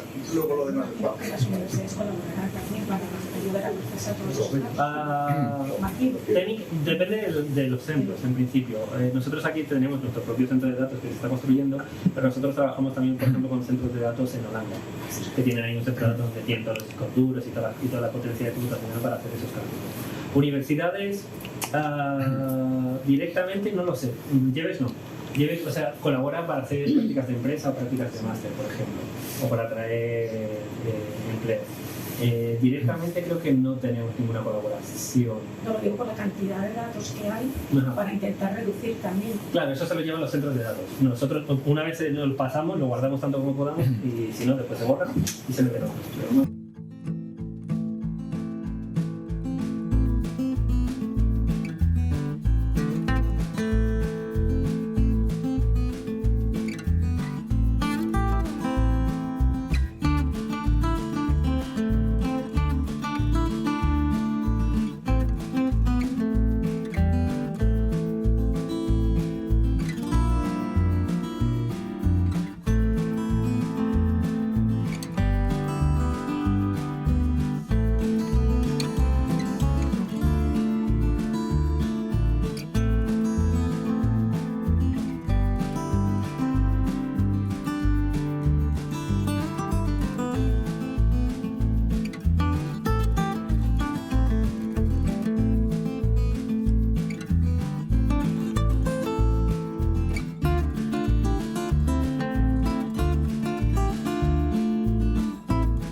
Sí, os podéis repartir lo mismo que el astrógrafo, mientras me escuchéis.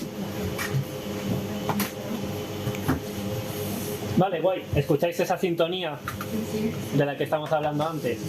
Bien, pues todo esto es la sala de receptores de la 40 metros. Ahora mismo estáis montados sobre la antena y si la antena se moviese, nosotros también nos moveríamos. Pero claro, si esto se moviese hacia arriba o hacia abajo, eso sí que nosotros no lo notaríamos. Porque nosotros aquí tenemos lo que se llama una cámara Nasmyth o un foco Nasmyth. Es uno de los tipos focos que nosotros podemos tener en un telescopio que se encarga de eliminar la coordenada de elevación. Entonces, el telescopio se puede mover arriba o abajo, que esto no se va a mover. Se puede mover izquierda a derecha, que eso sí que lo notamos, pero arriba o abajo no lo vamos a notar nada. Y eso nos permite tener una sala muy grande, una sala muy pesada, con muchos receptores, y además una sala en la que podemos trabajar mientras la antena está en funcionamiento. Entonces, tenemos aquí una flexibilidad muy importante.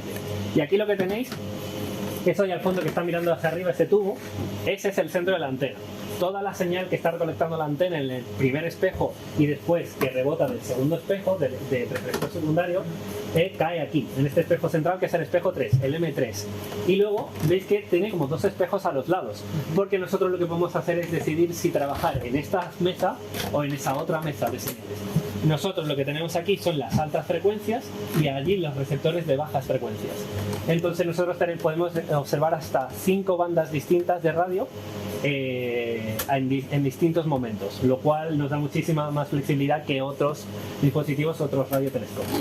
Entonces ahora mismo veis que la señal está rebotando hacia las bajas frecuencias, pero vamos a imaginarnos que está apuntando al otro lado y está apuntando a este espejo de la izquierda, que serían las altas frecuencias.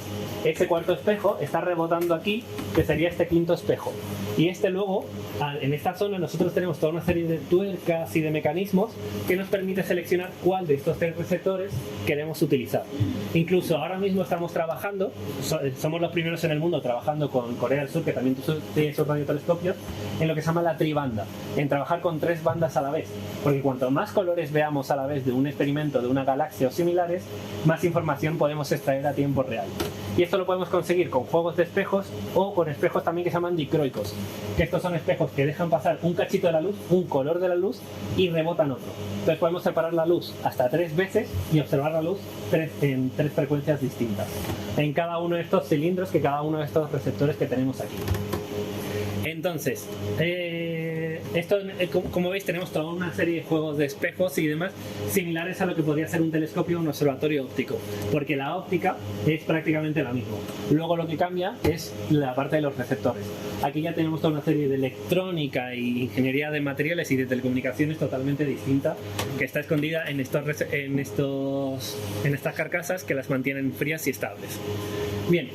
Entonces, todos estos sistemas, estos receptores de vacío, de frío, todo esto que hemos estado hablando en todo momento, no valen para nada si nosotros no sabemos qué información nos están dando. Porque en el fondo, a nuestro ordenador lo que nos están llegando son ceros y unos. Nos están llegando números digitales, no nos están llegando datos físicos como tal. Entonces, para eso nosotros necesitamos calibrar. Para calibrar, nosotros usamos lo que se llama una carga fría y una carga caliente. Lo que marcaría, por ejemplo, nuestro 0 y 100 de nuestro termómetro, para luego nosotros saber a qué temperatura estamos. Entonces, nuestra carga caliente, por ejemplo, es esta esponjita azul que veis aquí de pinchitos, que es como para parar los sonidos, para amortiguar el sonido. Eso lo que hace es amortiguar las señales. Entonces toda esta estructura se mueve y hace que estos espejos y estos receptores, en vez de observar lo que le llega a la antena, observan eso. ¿Y por qué queremos observar un cacho de espuma ahí aleatorio? Porque eso está a temperatura ambiente, que suele ser unos 25 grados. Ahora mismo no, porque ahora no está en funcionamiento, porque ahora hace fresquito. Entonces eso sería nuestra carga caliente. Y luego, si nosotros movemos esta estructura un poco más, pasamos a ese espejo que apunta, aquí hay un tubo que es como los tubos que vimos en el experimento este de crear nuestra propia nebulosa, esta carga fría, pues es exactamente lo mismo. Nosotros ahí tenemos una carga fría que está a unos 17 Kelvin, que nos dan ese cero, o mejor dicho, esa parte baja, esa temperatura baja en nuestro termómetro. Entonces nosotros tenemos un límite abajo, un límite arriba, y nosotros sabemos con esas dos señales dónde cae la señal de nuestras observaciones. Por lo tanto, podemos extraer esos elementos físicos o esas variables físicas que tanto nos interesan en astrofísica, o la carga fría y la carga caliente. Entonces estas calibraciones las hacemos de vez en cuando, al principio de la observación, durante la observación, dependiendo de los requerimientos de cada experimento. Luego hacemos mogollón de calibraciones. A veces observamos un quasar de calibración que ya conocemos su información, y luego observamos al lado suyo, y luego dentro, y luego al lado, para quitar un poco lo que es el ruido de fondo, por ejemplo. Y 20.000 calibraciones más que nos permiten que la señal sea cada vez más limpia. Porque el problema que tenemos en radioastronomía es que nuestras señales son a veces más bajas que el propio ruido. Es decir, que si nosotros solo observamos así sin nada, sería totalmente ruidoso y no veríamos absolutamente nada.